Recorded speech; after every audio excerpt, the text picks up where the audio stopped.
And so if you think and act long term, right, you're going to live to see this, it says, right? And so that's interesting because he says, like, at the end, you will see it. Yeah. It's kind of like if you're smart. Well, I think that makes me think of Job, right? Because I feel like somebody could always say, and there are Proverbs and Psalms as well. Like earlier, he says, I've lived a long life and I've never seen the righteous, Yeah, we read that. let fail. I've never seen their children begging bread. But then there are other ones where they'll say, like, I think in Ecclesiastes is a good place where he talks about, he's like, I've seen an evil under the sun, the righteous suffering and the wicked prospering. And it's like, yeah, that definitely happens. But think about Job, like where it says, you will see it. It makes me think of Job because he says, even though God destroys me, even though my flesh goes down to the dust, my eyes will see him. Yes. Like he'll long for the work of his hand, which is Job. Yeah. Like, so even if you die short term, you still are going to live long term.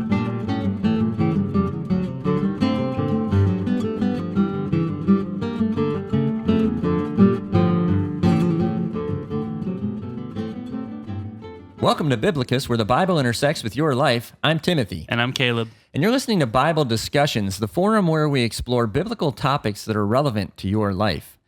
Today we're continuing our series on the 30 sayings of the wise from the book of Proverbs. And in this episode, we're going to talk about saying number 19, do not envy wicked men. So let's go ahead and read that. It's in Proverbs 24, verses 1 and 2. Do not envy the wicked, do not desire their company, for their hearts plot violence and their lips talk about making trouble. So when you hear that, it might sound real familiar to one we did just 5 episodes ago, saying number 14. And so I want to go ahead and read that since if you've been following along, you're probably thinking of it. And even if you aren't, we are. So let's read. I'm going to read Proverbs 23, 17 and 18, which says, do not let your heart envy sinners, but always be zealous for the fear of the Lord. There is truly a future hope for you, and your hope will not be cut off. So in this earlier saying, it quickly jumped from envying sinners to putting your hope in God. Mm-hmm. But this new one that we're looking at today, it dwells on the evil of wicked people all the way from the beginning to the end. And so it's more of a warning kind of a thing. Yeah, the first one was kind of like, here's what you get if you do trust God. And then this one is like, here's what you get if you trust in your own strength or in the strength of evil men. Yeah, the earlier one also talked about protecting your heart. Don't let your heart do it. Yeah. And this one's just saying, okay, you forgot about that. You went ahead and did it. That's not good. All right, so the warning is like, don't envy wicked people. Don't even hang out with them, right? It talks in there about... and don't desire their company, right? And just like we said, 5 weeks ago with that one, where it also says don't envy sinners, we're like, well, duh, right? That should be easy, except it's not. Yeah, why do we want to do that? Yeah, that was the same question we asked. Whenever the, I don't know, the world champ is like holding up the belt, and he's got, hot girls on either side of him, and they're cracking open champagne, you're like, oh, well, I can easily see the appeal of that. Yeah, so everybody's cheering him. Yeah, this one's a little more realistic about the desires of men. It's sort of like they have something to offer, right? The wicked man, the strong man, right? A forceful man who takes what he wants when he wants it. Yeah, that's appealing to a lot of people. I'm not saying it's right, but it's appealing. Yeah, well, I mean, you can think politically. Anytime things kind of go rough, you certainly have people looking for a strong man, and it's like, well, yeah, he's not very moral, but at least he makes the trains run on time. Like, yeah, that's a famous one. Well, also, if there's a strong man around, a wicked strong man, and you have a couple of options, and one might be allying yourself with him because, hey, if he's my friend, I mean, he might not come and destroy me, right? Yeah. He'll take his rage out on somebody else because I'm his buddy. Well, you're going to be having to help, take advantage of those people. That's like in The Godfather, right? You ask for a favor, and then the next thing you know, somebody's asking you for a favor. Yeah, make it look nice and clean. Anyway, but But also the main point that I think this proverb is making is that you can't trust a wicked man, right? Because it talks about, don't desire their company, for their hearts plot violence and their lips talk about making trouble. And so like this guy's always got something going on that you can't trust. So you don't want to make him your friend because you can't be friends with somebody like that. It's interesting too how much it's focusing on what he says, what he talks about, his lips, and what his heart is plotting and stuff. Because if you think about a strong man, you kind of think he would be more direct. Yeah. Well, they are. There's a lot of loudmouths, I guess. Yeah. Yeah. But there's a lot of indirect problems here. Yeah. Just the language that he uses and the plans he has. I guess a more subtle way of thinking of it is if you have a friend who's a gossip. I mean, they also make their living with their mouth. Yeah. And like the strong man here, or this wicked person. And if you think about it, like, what's the problem with having a friend who's a gossip is, well, when you're with them, they're talking about everybody else, right? And collecting information from you that they can then use when they're talking to other people to talk about you. Yeah. And the same thing with this wicked guy. When he's with you, obviously, he's not going to say, hey, let's kill you. But when he's with his other thugs, he's like, yeah, I don't know if we can trust that guy. Maybe we should just get what we can from him and then eliminate him, Yeah. And so it's a risky endeavor for sure. And so it's like the saying, keep your friends close and your enemies closer. It's like, oh yeah, I better stay really close to this guy because I don't trust him. Yeah, and I think if you really think about that, it doesn't make any sense. But that's what this is cautioning against, is that idea of allying yourself with an evil, wicked person. But for some reason, like, we always conclude that strength is going to win out, right? Like we say, oh, well, if you put 4 people in a room with limited resources and lock the door, and like starvation is in the future, like we would assume the strongest guy is going to be the last one standing in there, right? Like he's going to probably steal the resources and, whatever. But even if you think about the way we do science now, like the biological sciences, for instance, with survival of the fittest, we think, well, whoever's the strongest, best capable, a person with all the physical characteristics that they have, or animal, is going to survive, better than all the other animals and people around them. And so we call that natural selection. That's because naturally that's what we think would happen. But the problem with this is that both of these things, the locked room and the world, we consider them all closed systems. And we're like, well, that's the only way it could possibly happen. If it's a closed system, that's what's going to happen. Yeah, but, which, I mean, even then, thinking that you understand all the variables is pretty arrogant. Mm-hmm. But it's not a closed system. Oh, why is that? What? Oh, because God is involved. Yeah. So then that would be the thing with the closed room, is someone who's spiritual can tap into a non-physical component of things. I'm sure to the fish, the fish tank seems like a closed system. So the guy opens the lid and that's true. Yeah. And so it's never a closed system, because God's a participant. He's a referee. He's a rule maker, right? And all of those things that he's done. Well, and he gives affect the system. He gives life and light to his people, right? When there wouldn't seem to be like a natural or like normal way. Yeah. I mean, the sun shines on everyone, but you're right. Like, there's special dispensations sometimes for people who call on him. Otherwise, why call on him, right? And so, anyways, when we were talking about planning for this and talking about the strong man concept and why we put all our faith in the wicked guy, because he looks like he's pretty scary. He's going to win for sure. Caleb, that made you think of the story of Rehoboam. Yeah, I think in the other study we looked at Ahab and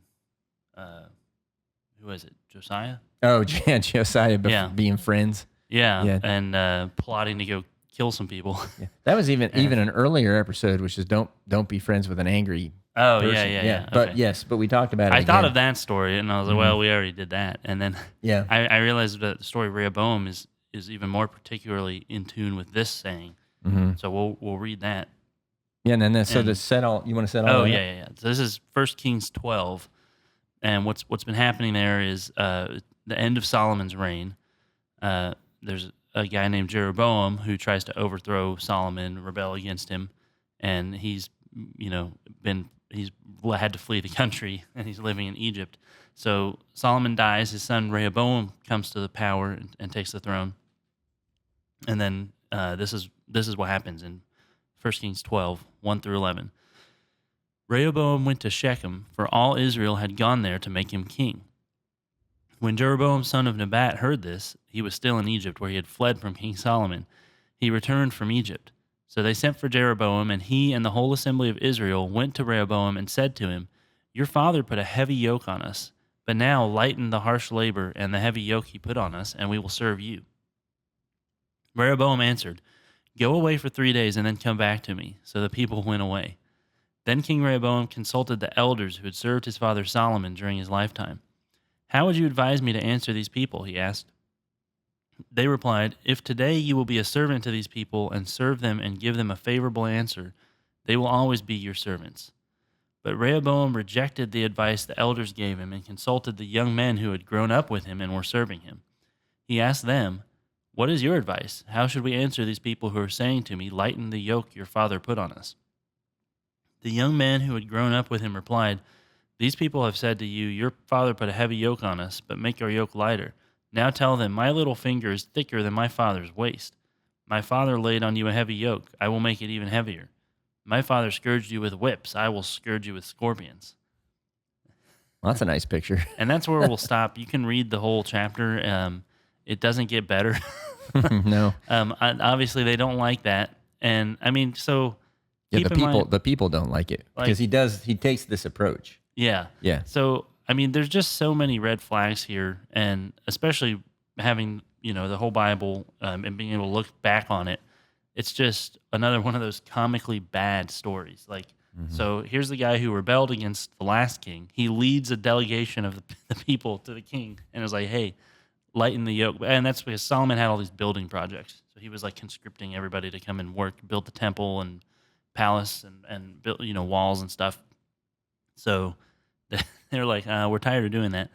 So here's the guy who already led a rebellion once at the head of a mob. Like, "Hey, ease up." And you're like, what should I do? And then, of course, he scorns the advice of the elders who consulted Solomon, who's the wisest man. So he's like, he trusts their advice. Yeah. And you're going to reject them from the wisest man. You don't like who he took opinions from, and then just go get all your dumb young friends. Yeah. And again, I mean, this has to go back to the Shema. There's no way Solomon could have practiced the Shema and taught the next generation when he has 1,000 women and who knows how many children with them all.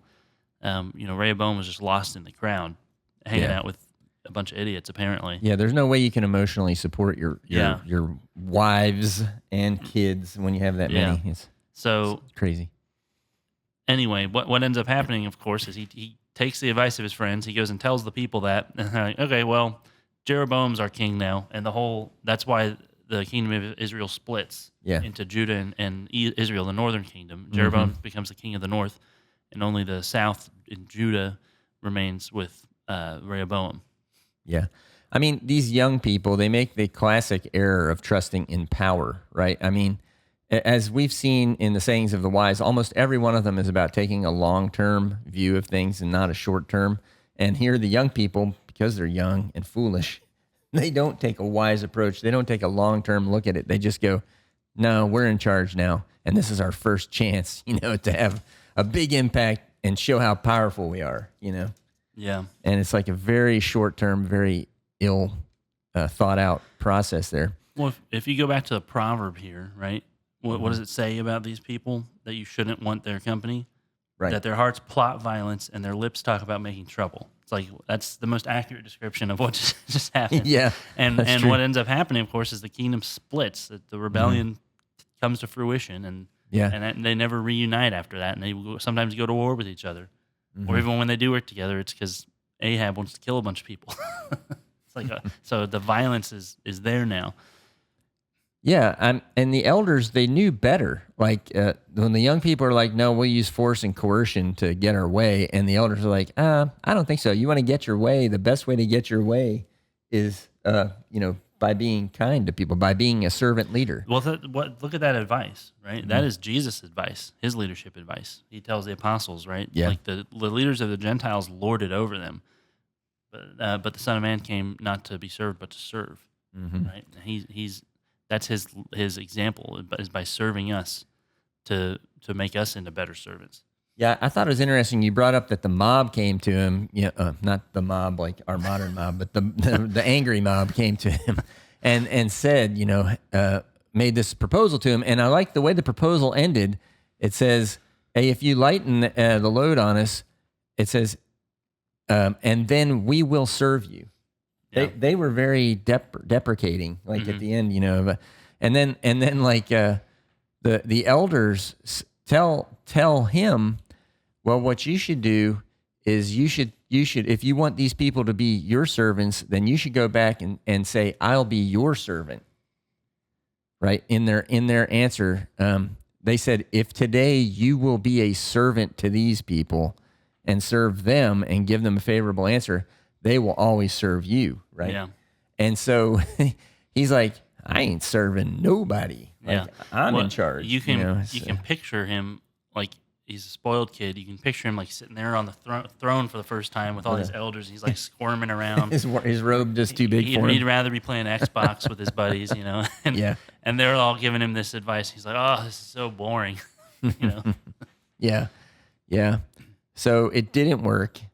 And that's the problem with ruling by force, right? As soon as the next person comes along that's more powerful and more popular than you, then you're out. Yeah. I mean, if he had shown humility there and like that servant attitude, right? The people would look at Jeroboam and be like, "So you want us to fight a civil war? Like, get out of here." It would what's the proverb that a gentle answer turns away rash? What is it? Wrath. Yeah. Wrath. Yeah. I don't remember the scripture and verse. I wish I had thought of that before chapter now. Verse. But yeah, that would have been the perfect time to do that. Well, yeah. I mean, like you brought up Jesus earlier. I mean, he preached turn the other cheek diplomacy, right? And servant leadership diplomacy. And, that works because people get tired of coercion and ruling by fist, and they don't like that. And they had been under that for a while with Solomon, but they were all on board with the programs that were going on. And then now it's like, it's over. Well, anyway, if enough people don't want to listen to you, they're just going to break away like happens in this story, and they're going to rebel. Mm-hmm. And so a true leader isn't, and probably shouldn't be, simply the strongest person in the room, right? Yeah. Just kind of like when Saul was picked, he's head taller than everybody else. Yeah. He's got to be the guy. And then when all of David's brothers were passed over, Samuel was looking at him going, thing. "Oh, these guys got to be him." No, it's not him. David's like the anti-Saul. Yeah.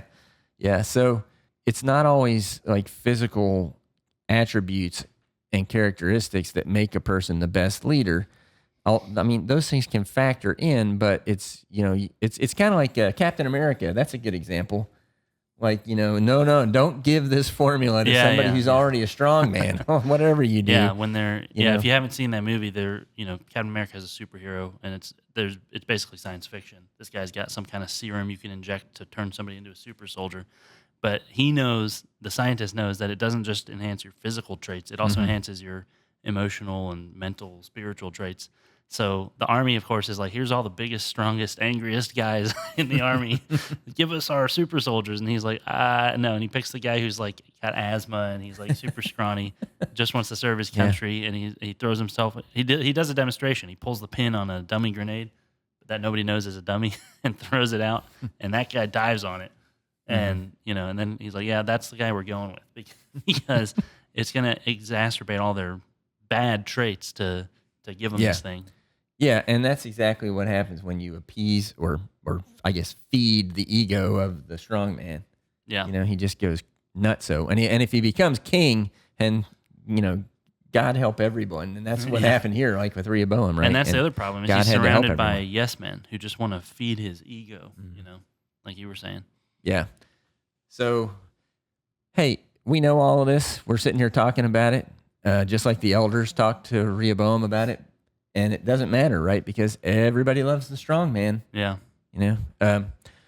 And so, like 5 episodes ago, when we were talking about this same thing, why do people envy the wicked? We went back to Psalm 73, where Asaph is struggling with his own inner thing. Like, why do I envy these people who don't listen to God at all? Because they have it so much easier than I do in a lot of ways. That's a totally different style psalm than one we want to look at this morning, because this proverb we're looking at, it turns out, is way different than the first one we looked at, where it's focusing on why they're bad company. Why are wicked people bad company? And Psalm 37 is all about that. So we want to go look at Psalm 37 and check out what it says. So I'm just going to start by reading the first 6 verses, Psalm 37. Do not fret because of those who are evil, or be envious of those who do wrong. For like the grass, they will soon wither. Like green plants, they will soon die away. Trust in the Lord and do good. Dwell in the land and enjoy safe pasture. Take delight in the Lord, and he will give you the desires of your heart. Commit your way to the Lord. Trust in him, and he will do this. He will make your righteous reward shine like the dawn, your vindication like the noonday sun. So we're going to break this up. It's like 40 verses. So these first 6 verses, right, you hear in there is like, don't fear strong men. Don't fear the wicked. Trust God. Trust and desire God instead. And it goes. It's just like the 10 Commandments. I know I've shared that multiple times, but Luther's like, if you could break down the 10 Commandments to just one sentence, it's we should fear, love, and trust God above all things. Mm-hmm. That's like the main lesson to take away. Yeah, I mean, just replacing the word love with desire, and you have what's written here. Like Jesus says, don't fear the one who can kill the body, fear the one who can kill your spirit, kill your soul. Yeah. Yeah. Yeah, so right off the front, God's acknowledging, this is a Psalm of David, by the way, but in this Psalm, David and God are acknowledging that it's natural for us to fear evil men, right? And to even envy them for what they have, because they have something that's valuable to people. Like they can deliver. They can deliver for people. But like we've learned in all of the sayings of the wise, they can deliver in the short term. But see, if you're wise, you don't think short term. Yeah. You think long term. That's what the sayings have been all about. And they cannot deliver long term. I mean, it's already clear in the first 6 verses of this psalm, in the first 2 verses, right, that people who do wrong, they don't last. Yeah. Well, even if you were going to say, well, I should just serve the strongest guy, like that would still be God. Yeah, it would. Yeah. It would. But when it comes down to human beings, though, and we're in our communities, why do we say, I'll go with the guy who disregards all the rules of the one who made the universe? That seems like a good idea. Yeah. And that's what's being stated here in just these first 6 verses is they don't last. You can't last if you disregard all the rules of the one who made the universe. Right. So we're going to continue on here. In the next 5 verses, it says, verses 7 through 11, be still before the Lord and wait patiently for him. Do not fret when people succeed in their ways, when they carry out their wicked schemes. Refrain from anger and turn from wrath. Do not fret. It leads only to evil. For those who are evil will be destroyed, but those who hope in the Lord will inherit the land. A little while, and the wicked will be no more. Though you look for them, they will not be found. But the meek will inherit the land and enjoy peace and prosperity. So I love this section because it's talking about how it's tempting for us to look at the success of the wicked and think that means that they're right. Yeah. But they're not. And we might think even that God's wrong. This goes really well with Psalm 73 as well. Yes, it Yeah, does. we've already studied that one multiple times. Yes, we have. Yeah. And so in this case, it's like saying, don't be tempted to think, hey, maybe these wicked people are right and maybe God's wrong because it looks like they're winning. Yeah. But it's saying, no, they're not, right? Yeah. I know I've talked so much about G.K. Chesterton, and I'm in love with his long poem, The Ballad of the White Horse, which is all about King Alfred and the Anglo-Saxons defeating the Viking invasion. And that's like the theme of the whole thing is there's this saying, he gets kind of like a prophecy at the beginning of it that because he's worried like the Danes are taking everything. We have nothing left. And, are we just going to fade away? And he gets this like word that the sky grows darker yet and the sea rises higher. In other words, the wicked are still they're gonna keep winning. It's actually gonna get worse for you. But that doesn't matter because that's not the ultimate hope, right? The ultimate, no matter how successful they are, how powerful, they're always going to fail. Even if it's not in this life, it's still in the next life. But in the ballad, which is sort of historical, because he does win in real life, but they do end up overthrowing him because they're so sort of glutted on their own victory. Well, I mean, we just got done studying the entire Old Testament, and we saw a lot of things in there, and the timetable on which those things happen can be hundreds of years. Yeah. So, yeah, you have to think long term. Sometimes. Yeah, because God's timing is different. Yeah. Now, in the long term, like this little section we just read is saying that the meek are the only ones who are left standing, which is really cool. It's like, because obviously Jesus had this in mind, right, when he was preaching on the Sermon on the Mount and he was doing the Beatitudes, because he's talking about this very same thing, that the meek will inherit the land. Right, it says here. But it's interesting if you put it in the context of this original psalm here, that the idea is not that, oh, well, you're meek, so let me give you a reward. Here is your reward, something you never had before. It's this idea that they're the last one standing,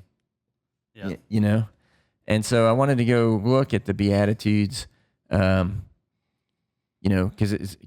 Jesus had them in mind. I think, let's listen to the words of Christ and kind of in the middle of talking about this psalm, and Matthew 5:3-10. Yeah. Blessed are the poor in spirit, for theirs is the kingdom of heaven. Blessed are those who mourn, for they will be comforted. Blessed are the meek, for they will inherit the earth. Blessed are those who hunger and thirst for righteousness, for they will be filled. Blessed are the merciful, for they will be shown mercy. Blessed are the pure in heart, for they will see God. Blessed are the peacemakers, for they will be called children of God. Blessed are those who are persecuted because of righteousness, for theirs is the kingdom of heaven. So I think it's amazing. Like when you hear the Beatitudes, in our case, while we're in the middle of reading Psalm 37, or if you've just read the entire Psalm, it's amazing. It puts it in the proper context, I think, to understand it. If you think about the earth, the meek are going to inherit the earth. And according to Psalm 37, because they're going to be the last ones standing on it, because everybody else who doesn't listen to God doesn't last. And the people who are meek and who are righteous, like the Beatitudes talk about, they're going to remain because God blesses them. If you think about how we originally received the earth back in the book of Genesis, right? God gave it to everybody. He gave it to mankind. And so we all have the earth already, right? Yeah. And so the only thing unique about the meek is that they're going to be the last ones left. Well, they're the ones who know that it's already been given to them. All the strong are fighting for it. Yeah, it's like God just he wants to give it to you. Yeah. So what are you fighting about? Yeah. Why are we fighting over something we already been given? Yeah. I reading all the Beatitudes, they reminded me of the Magnificat, and I wanted to read a small part of that. This would be Luke 1:51 and through 53. He has performed mighty deeds with his arm. He has scattered those who are proud in their inmost thoughts. He has brought down rulers from their thrones, but has lifted up the humble. He has filled the hungry with good things, but the rich he has sent empty away. It's like, all the proud, the mighty, the rich, living it up, right? Yeah. So it seems, but that's not who he's going to lift up on the last day. Yeah. Now, we don't like hearing the things about the meek because it sounds weak to us. We like strength, Yeah. But also in here, it talks about the righteous. And I was talking earlier about, why would you follow someone who's wicked? Because they just don't follow any of God's rules. But the righteous, by definition, are the people who follow all of God's teachings, right? And so this talks twice in here about the righteous and how Jesus on the Sermon on the Mount, was saying they'll be filled, right? That if you hunger for and thirst for righteousness, you'll be filled. And at the very end here, it said that those who are persecuted because of righteousness, theirs is the kingdom of heaven. Yeah, it's another inheritance, right? That discussion of righteousness feeds right back into Psalm 37, where we're going to pick back up. And remember, we had talked about how you can't trust a wicked person, that they'll turn on you. So it also talks about this, about the righteous and so on. So in Psalm 37, 12 through 17, it says, the wicked plot against the righteous and gnash their teeth at them. But the Lord laughs at the wicked, for he knows their day is coming. The wicked draw the sword and bend the bow to bring down the poor and needy, to slay those whose ways are upright. But their swords will pierce their own hearts, and their bows will be broken. Better the little that the righteous have than the wealth of many wicked. For the power of the wicked will be broken, but the Lord upholds the righteous. So you can hear in here several things that are in the Beatitudes, like the righteous, the poor, the needy, and so on. And so, and he talks about the upright too, which should be the same as the righteous. Yeah. So basically, you can see where Jesus was reflecting on Psalm 37 in the Beatitudes. Yeah, I like that in the middle there, right, where it talks about they draw the sword and bend the bow to oppress like the poor and needy. It's interesting to bring down the poor and needy. It's like, well, wouldn't they already think they're below? Yeah. But well, it's like how we do today. We make decisions for people. Well, your life isn't worth living. Like you're an unwanted child. Yeah. So we should just terminate your pregnancy. And euthanasia as well. That is coming. Mm-hmm. I mean, it's look into that, how that's going in Canada. It's terrifying. I think it's like 5% of deaths now. Are due in Canada are due. But that's who we are. Sometimes we're these people that decide poor, downtrodden, not worth it. Their lives aren't worth living. Yeah, I did want to read. I mean, it kind of answers it there, right? It says their swords will pierce their own hearts and their bows will be broken. But I know this verse in it's Psalm 76:3, and so when it says the wicked draw the sword and bend the bow, I wanted to give the agency particularly to God there, right? That it'll be broken. In Psalm 76, 1-3, it says, God is renowned in Judah. In Israel, his name is great. His tent is in Salem, his dwelling place in Zion. There he broke the flashing arrows, the shields and the swords, the weapons of war. And I don't know. I like that. Where it's like a kind of triumphant, like he's breaking it all. Like as mighty as they are, and sure, it looks terrifying. Mm-hmm. Yeah, I mean, all of these passages, right, they talk about how why you shouldn't trust or even fear like the wicked, right? And that's why it ends like better the little that the righteous have. Like we were saying earlier, the meek know that God gives them all things. Yes. So they're content with it. Mm-hmm. And the wicked, as much as they're hoarding together, God's going to break it. He's going to destroy it. Yeah, that's interesting. That reminds me of Jesus' parables about like the birds of the air. Mm-hmm. They don't sit around worrying about what they're going to eat. They just go out in the countryside and eat some stuff. They don't worry about what the flowers don't worry about what they're going to wear. They just grow the way God intended them to, and they're beautiful. And God will take care of you too in the long term, right? Because all of these are about thinking long term. Like even the section we just read, right? It's like God laughs at the wicked because he knows their day is coming. Mm-hmm. And that makes me think of, I think is it Psalm 2, right? Like the nations rage. And Oh. the Lord in heaven laughs. Is that Psalm 2? I It's an don't early remember. psalm. I don't remember. Yeah. But yeah, the same idea though. So continuing in Psalm 37, verses 18 through 24, it says, "The blameless spend their days under the Lord's care, and their inheritance will endure forever. In times of disaster, they will not wither. In days of famine, they will enjoy plenty. But the wicked will perish. Though the Lord's enemies are like the flowers of the field, they will be consumed. They will go up in smoke. The wicked borrow and do not repay, but the righteous give generously. Those the Lord blesses will inherit the land, but those he curses will be destroyed. The Lord makes firm the steps of the one who delights in him. Though he may stumble, he will not fall, for the Lord upholds him with his hand." A couple of initial things I wanted to mention about this section is he talks about how beautiful, like the enemies of God are like flowers in a field. Yeah, we've been talking about strongmen. Yeah, like, I mean, dictators and athletes and stuff. Yeah. Like, oh, dainty little daisies. Well, I mean, God is acknowledging that I know this is very appealing to people. Yeah. Like, rule by force, rule by the strength of your power.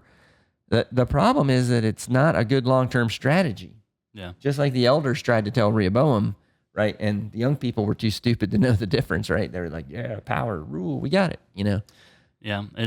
Just like so that's why he calls them flowers of the field, because they're there today and gone tomorrow. Yes. They go up in smoke, he says. It's like the building your house on the sand too, right? It's like really easy. Mm-hmm. It's appealing because it's so easy. You can have a house, immediately, and then as soon as it's challenged, it just collapses.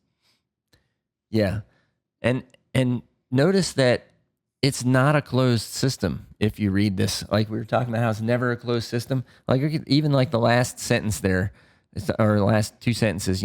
God makes firm the steps of the one who delights in him. So he's interacting with this person and helping.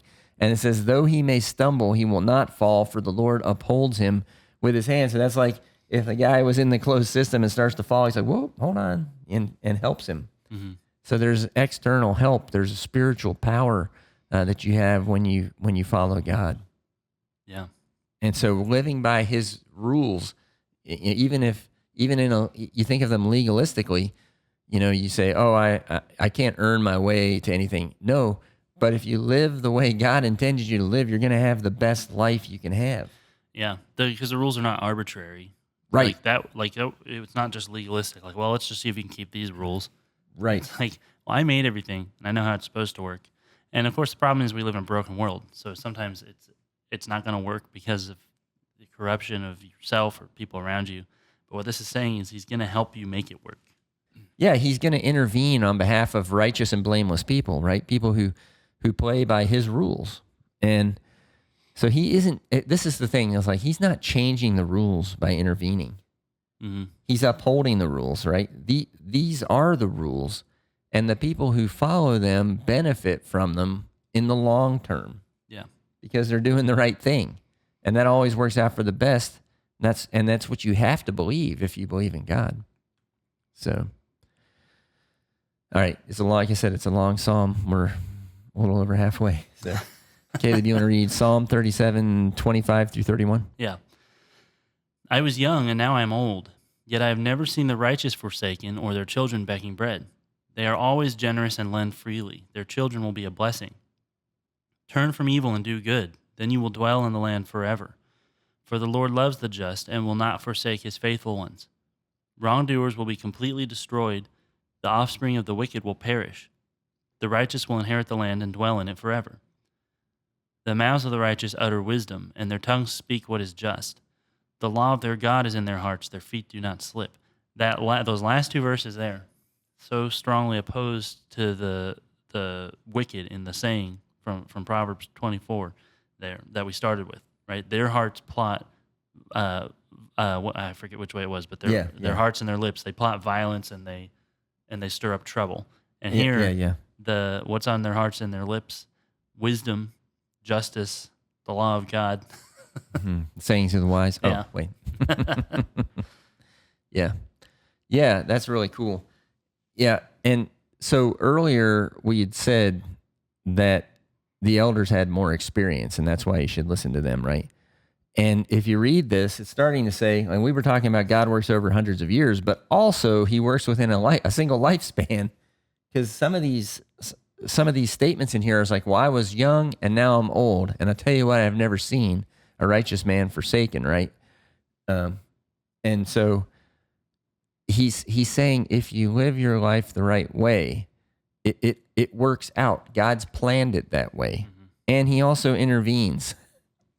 Yeah. So there's like, you're not going to be begging bread if you trust God. Like, that's the fear, right? That, if I don't listen to this wicked person, if I don't give in, if I do what God says, I might end up, impoverished and whatever. Yeah. How am I going to put bread on the table? Yeah. And it's saying that's not, this guy's saying, well, I'm an elder now, and I know I've been around, and I don't ever see that. That's not how it works.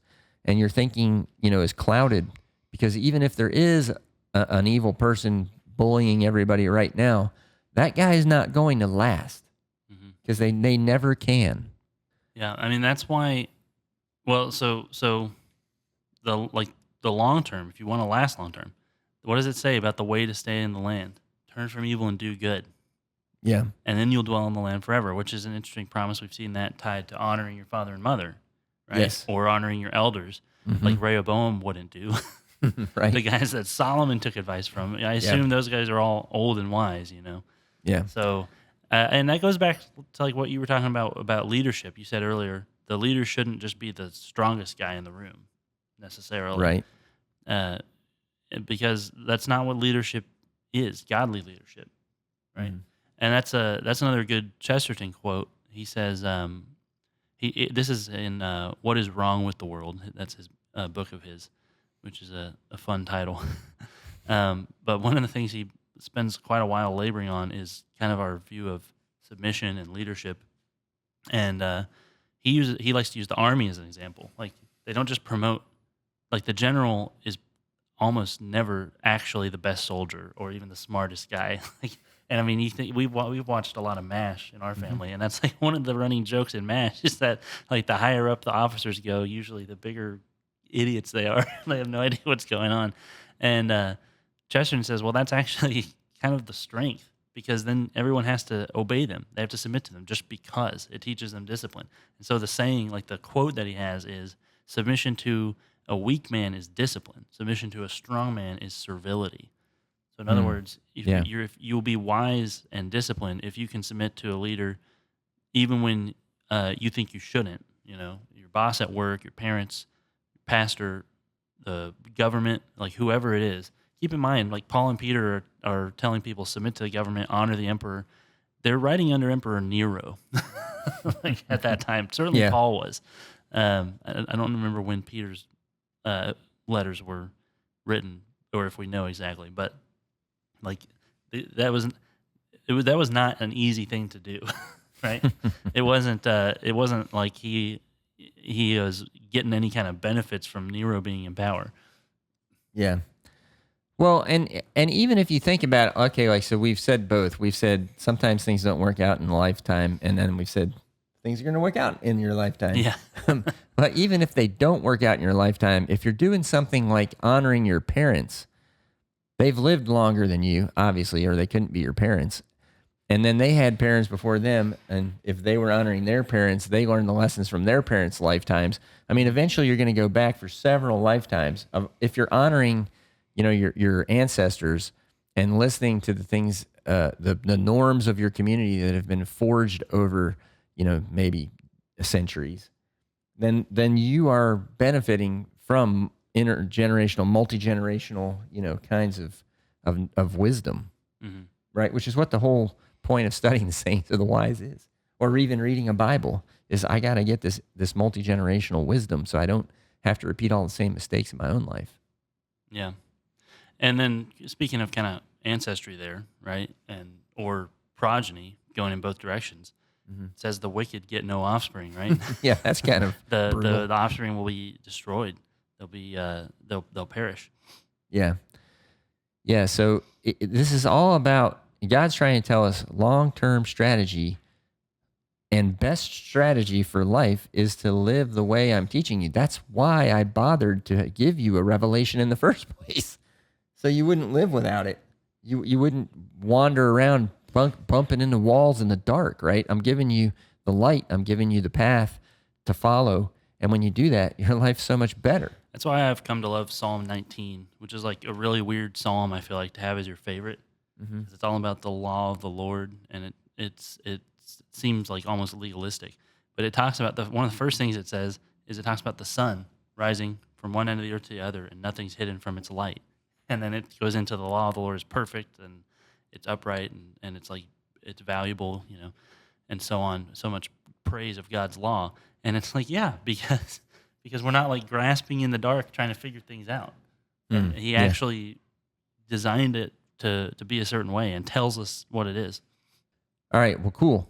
So let's go ahead and try to get to the end of this thing. We got 2 more sections to read, so it gives us a little final reminder here that you can't trust the wicked, but you can trust God. So in Psalm 37, verses 32 and 34, it says, "The wicked lie in wait for the righteous, intent on putting them to death." See, I told you he talks about you when you're not in the room. Anyway, "But the Lord will not leave them in the power of the wicked or let them be condemned when brought to trial. Hope in the Lord and keep his way. He will exalt you to inherit the land. When the wicked are destroyed, you will see it." I mean, how many times has he talked about inheriting the land here? Yeah. Yeah, and I think every time he's saying the people who seize control of it are going to perish away, and then it'll be given right back to you. Yeah. I think it's like, what? You're going to sit back, kind of like you were talking about the meek. It's like, okay, go ahead, have your power struggle. We've already been given the land, but if you guys do want to fight over it, go ahead. Then you watch them, and then they both kind of like we saw in what book was that? Was it Obadiah? You fight and fight. You drink and drink until you are no more. Oh man. Anyway, no, it wasn't. It's one of the minor prophets. Yeah, you drink and drink until you are no more. Like you watch all the other. It's like the serpent swallowing its tail. Yeah, fighting each other, and then they're all gone, and then it's left to you. Yeah, it's kind of like that. It was talking about all of the surrounding peoples that were fighting over the Holy Land, killing each other off. Mm-hmm. Yeah. And so if you think and act long term, right, you're gonna live to see this. It says, right, and so that's interesting because he says like at the end, you will see it. Yeah, it's kind of like if you're smart. Well, I think that makes me think of Job, right? Because I feel like somebody could always say, and there are Proverbs and Psalms as well. Like earlier, he says, I've lived a long life and I've never seen the righteous, let fail. I've never seen their children begging bread. But then there are other ones where they'll say like, I think in Ecclesiastes is a good place where he talks about, he's like, I've seen an evil under the sun, the righteous suffering and the wicked prospering. And it's like, that definitely happens. Like and we've talked about that, like with honoring your father and mother, living long in the land, or the guy getting his eyes eaten by ravens. And we're like, it's not a 1-to-1 ratio because there are kind of variables. It's a big world, lots of stuff going on. Yeah, freak accidents and stuff. Sometimes the guy who honors his parents, dies young, and sometimes some wicked guy, gets all old and fat and rich. But think about Job, like where it says, you will see it. It makes me think of Job because he says, even though God destroys me, even though my flesh goes down to the dust, my eyes will see him. Yes. Like he'll long for the work of his hand, which is Job. Yeah. Like, so even if you die short term, you still are going to live long term. Yeah. Yeah. It's really cool. So here's the conclusion of the Psalm, and we're trying to wrap this up. Psalm 37, verses 35 through 40. "I have seen a wicked and ruthless man flourishing like a luxuriant native tree, but he soon passed away and was no more. Though I looked for him, he could not be found. Consider the blameless, observe the upright. A future awaits those who seek peace, but all sinners will be destroyed. There will be no future for the wicked. The salvation of the righteous comes from the Lord. He is their stronghold in time of trouble. The Lord helps them and delivers them. He delivers them from the wicked and saves them because they take refuge in him. And so, as opposed to the strong man trying to save himself, right? Yeah, with his own strength. Mm-hmm. And so it's kind of like if you get up in the stronghold and kind of watch all these muscle heads fight it out, and then they all kill themselves off and then just come out of the stronghold. Everybody's gone. You have the world back. It's kind of like what it's saying, trust in God and watch it all happen. And then, it's interesting in verse 35 again, he says, I have seen this. Like it's in a lifetime. You can see these things happen. Some of these things aren't like over epochs of time, like how long they were in slavery in Egypt and all the other things, for like 400 years or something. But some of these things are just kind of truisms. A strong man can't rule forever. Right. It's going to be less than a lifetime because most strong men have a really short lifetime. Well, that's like what we found in Judges, right? Even if it was a strong man serving God or even a righteous one like Deborah or somebody, like all of the judges. Yeah. Most of them had terrible character flaws. And then even the ones that didn't just die. So you get at best 70 years of good times under them. Yeah, more like 40 every time. It's like, I think it's like 40 years. And 40 years. But I'm just saying as a principle, under a good leader, like what do you get out of that, Yeah. Not even a century. And that was like what it was teaching you, was that you need a judge, you need a savior who never dies. Yeah. And then this is talking too about how the Lord's like a strong tower, like the proverb that we've read before. It was, I forget if it was Bonhoeffer or Niemöller. It was Niemöller, I think. Niemöller, one of the pastors that stood up to the Nazis and went on trial. And as he's being marched to the trial, you got to wonder what was going on in this guy's mind. But his guard was whispering to him, the name of the Lord is a strong tower, the righteous flee to it and are safe. And he's like, that gave him the strength to go through with it. Yeah, and this is saying the same thing, right? It says that the Lord's our stronghold, right? And he delivers his people. Yeah. So same principle there. So. Well, and that, I thought of we like to end in Revelation if possible, and I just thought of a good tie in there, talking about that salvation comes from the Lord, right? Mm-hmm. One of the things that's sung around the throne in Revelation, so this is something we'll be singing, we look forward to. This is Revelation 7, verses 10, just verse 10. And they cried out in a loud voice, salvation belongs to our God who sits on the throne and to the Lamb. Yeah. Because his strength is the one we're trusting in, not our own, not, whoever, Donald Trump or whatever. Well, then there's other places where they sing all power and all. Well, that's right after that. Yeah. I could keep reading it. Yeah, read that. That's good. So after salvation belongs to our God, verse 11, all the angels were standing around the throne and around the elders and the four living creatures. They fell down on their faces before the throne and worshiped God, saying, Amen. Praise and glory and wisdom and thanks and honor and power and strength be to our God forever and ever. Yeah, so all the power gets handed back to God anyway. That's one of the principles we've talked about, especially when we did the study on Proverbs, is like wisdom and power and everything. God does give you things like strength and like all your blessings, and you are supposed to offer it back to him. Like that's at the end of all time, like that's one of the things that's going to be being done in heaven, is giving all of the wisdom and power and so forth back to God. And we were talking about it like a loop. It's like an electrical circuit. And if at any point you decide, well, I'll just stop giving back to him because I want it all, it's like then the circuit dies. So you stop getting it. Yeah, it's also like those passages where Jesus says stuff like, if you like having praise from people because you say nice public prayers and everything, well, then that's the only reward you get for your prayer, because you word these master prayers just so people will say, wow, that was a really cool prayer. And then that's all the praise you get out of it. Mm-hmm. There's no eternal element to it. You did it for a temporal reason. And it's the same thing with these strong men. It's like all the power gets returned back to God, like the angels were saying in Revelation. And it's sort of like, well, the guy enjoys his power on earth for a while, and then God's like, hey, I need that power back, and it's like, what? I don't get to keep this? And it's like, no.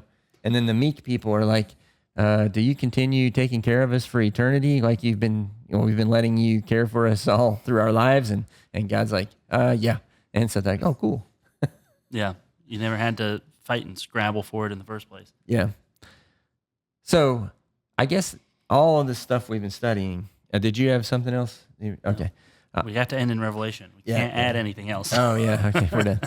So all of this has been saying it's natural to fear wicked men, right? It's even natural to admire them. Even in the Psalm, it said that they're like beautiful flowers in the field, but they fade. Their power is awesome sometimes, and we marvel at it. And we want them to be on our side. We want to be on their side and not get beat over the head with their sledgehammer. But we have to realize that God's power is greater than that of all men. In fact, all the power comes from God, like Caleb was talking about, and returns to him in that circuit that Caleb mentioned. And so our wise words takeaway is, do not let the fear of wicked men distract you from the love of our righteous, saving God.